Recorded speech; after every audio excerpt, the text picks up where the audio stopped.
Hi all. ఈ వీడియోలో మనం శ్రీ మహావిష్ణువు యొక్క 24 అవతారాల గురించి తెలుసుకుందాం. శ్రీ మహావిష్ణు అవతారాలలో మనకి దశావతారాలు బాగా తెలుసు, బట్ అవి కాకుండా ఇంకా కొన్ని ఉన్నాయి. అవి ఏంటో తెలుసుకుందాం.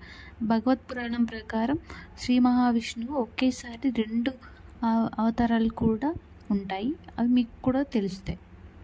ఆదిపురుష అవతారం మొదటిది మరియు ప్రధాన అవతారం, సమస్త సృష్టికి మూలం. ద 4 కుమారాస్ సనక, సనాతన, సనందన, సనత్ కుమార. బ్రహ్మసే సృష్టించబడిన వారు వీళ్ళు. నారద అన్ని లోకాలు ప్రయాణించే సామర్థ్యం ఉన్న దివ్య ఋషి.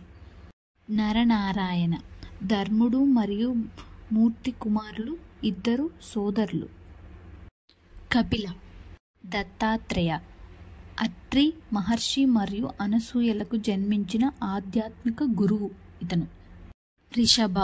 రిషభనాథుడు లేదా ఆదినాథుడు అని కూడా పిలుస్తారు ఈ అవతారాన్ని. యజ్ఞ స్వయంభు మనవు కాలంలో ఒక అవతారం. పృథు దృష్టరాజు మదనం నుండి జన్మించిన ఒక రాజు పృథువుడు. ధన్వంతారి అమృతం కుండను పట్టుకున్న దివ్య వైద్యుడు. మోహిని దేవతలకు అమృతాన్ని పంచిన స్త్రీ అవతారం. హయగ్రీవ సగం గుర్రం సగం మనిషి అవతారం.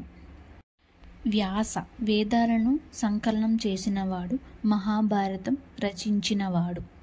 మత్స్య గొప్ప వరద నుంచి మానవులను రక్షించిన అవతారం.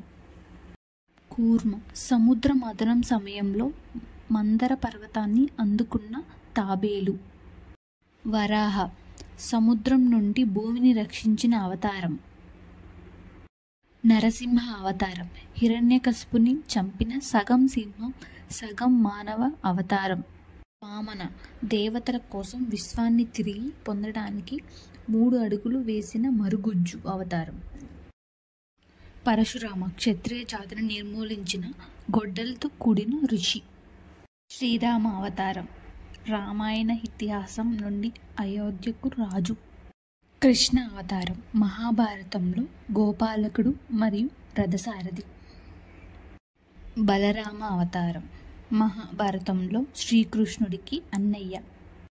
వెంకటేశ్వర స్వామి తిరుమల తిరుపతి వెంకటేశ్వర స్వామి. కలియుగాన్ని అంతం చేయడానికి